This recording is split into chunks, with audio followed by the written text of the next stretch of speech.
last product review, we talked about the Cabot Deck Correct stain. And one of the things we had to do in that process was prep the deck. And we used this Simpson 3300 pressure washer.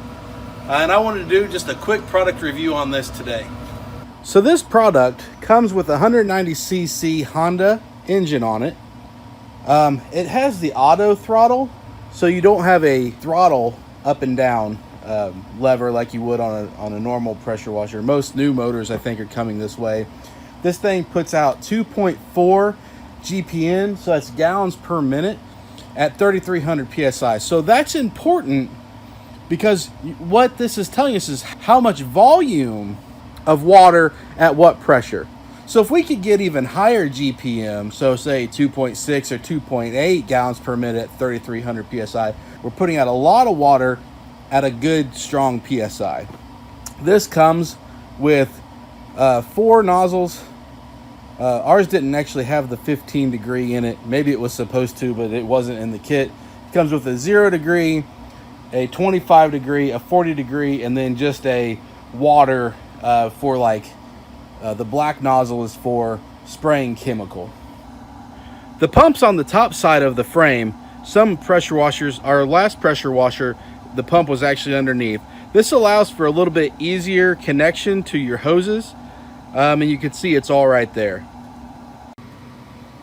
It also comes with the quick disconnect fittings, so you can swap out your fittings. You can turn your angle of your degree, like your 25, you can turn it to make the spray more convenient for you.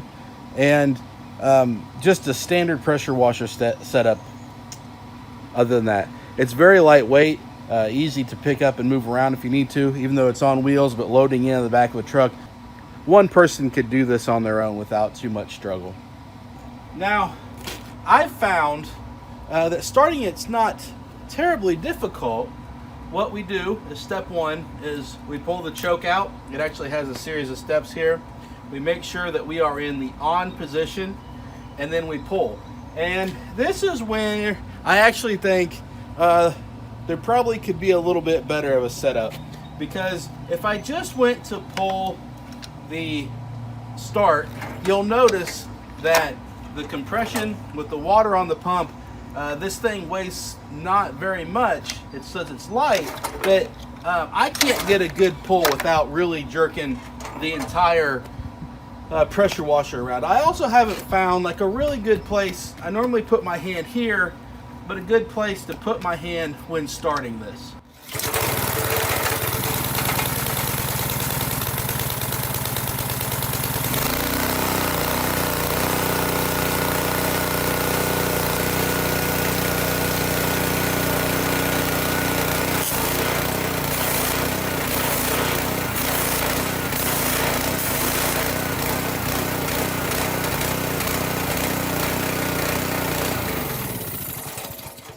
So now that we have this set up and running, I'm going to just show on the board here. This was a dirty board. I'll zoom in here so we can see.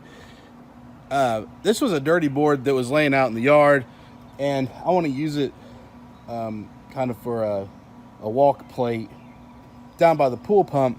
But I just wanted to show how well that this pressure washer does at taking off any dirt and really getting the wood clean. This is with the 25 degree nozzle.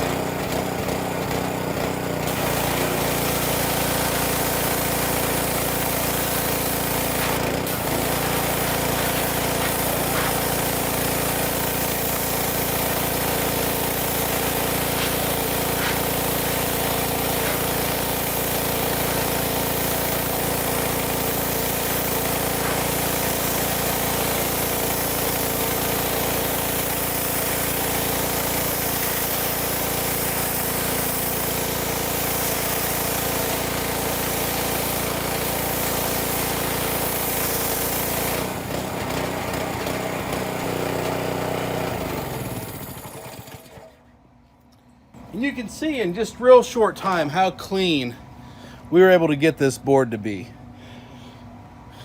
Now you probably did hear or see the pressure drop a few times, and that's something I haven't quite figured out. I think that is either air in the pump where we aren't producing enough water to where this is at, that it kind of starves itself for water and it builds an air pocket. I believe that's what that is. I don't think that's a defect in the actual product itself. I think that's just kind of a bad setup that we have. I wanted to show too, there's some areas that we have here and over here, the orange. So that's rust. And I don't know, really in the past, I don't know how we were able to get the rust up other than using a little muriatic acid. What happens is some of our patio furniture will actually get water in it, and then we move it, it'll leak that water out, which has been rusty. And I just want to run this real quick and show how well this pressure washer does on getting up that rust.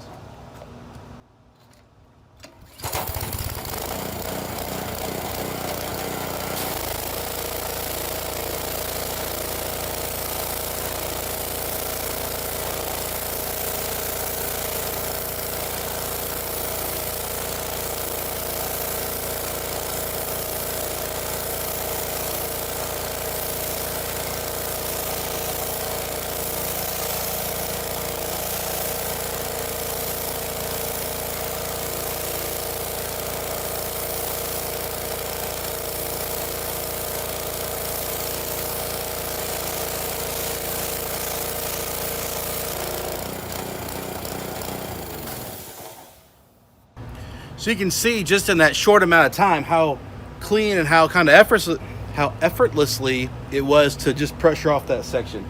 We've got a couple things we're going to pressure wash here. I'm going to set the camera up and just work through our patio, our concrete patio.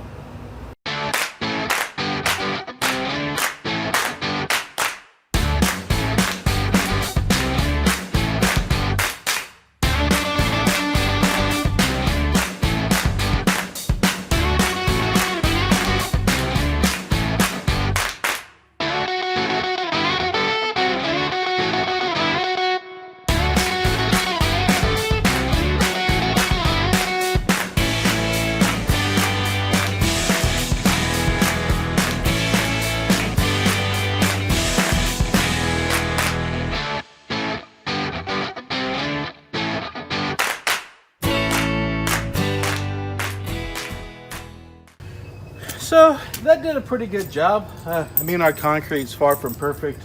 Giant crack right down the middle from probably just settling, not being poured super great or having a great foundation when it was poured.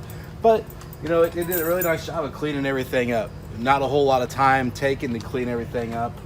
The only thing that I would have mentioned at the beginning before we started, and I had started before I started recording or checked it, was check the oil. You know, in the amount of money that these cost, when you spend $300 or $400 on a pressure washer like this or more, you want to make sure that you're going to take care of it and it's going to last you a long time. And just checking the oil to make sure it's in there, that you haven't run out to ruin it off of something that's so easy to do. It's just a little valve, you crack it open, you look, is there oil in there, yes or no? You're good to go. If it's low, you add some in, but it's so simple. And it's a very long-term, you know, maintenance, preventative maintenance on your equipment.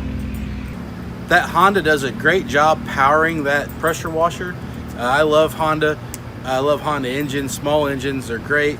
That one's a little bit unique to me. It's loud. It's louder for a Honda. It's not simple, although it started on one pull today. That's very uncharacteristic of that pressure washer. Most of the time it's 2 or 3 pulls to get it going, but they tend to last a long time. Historically, Honda small engines last a long time. I think that if you're going to buy a pressure washer, go ahead and spend a little bit extra money, buy a good one with a good motor on it, and you'll be satisfied that you did.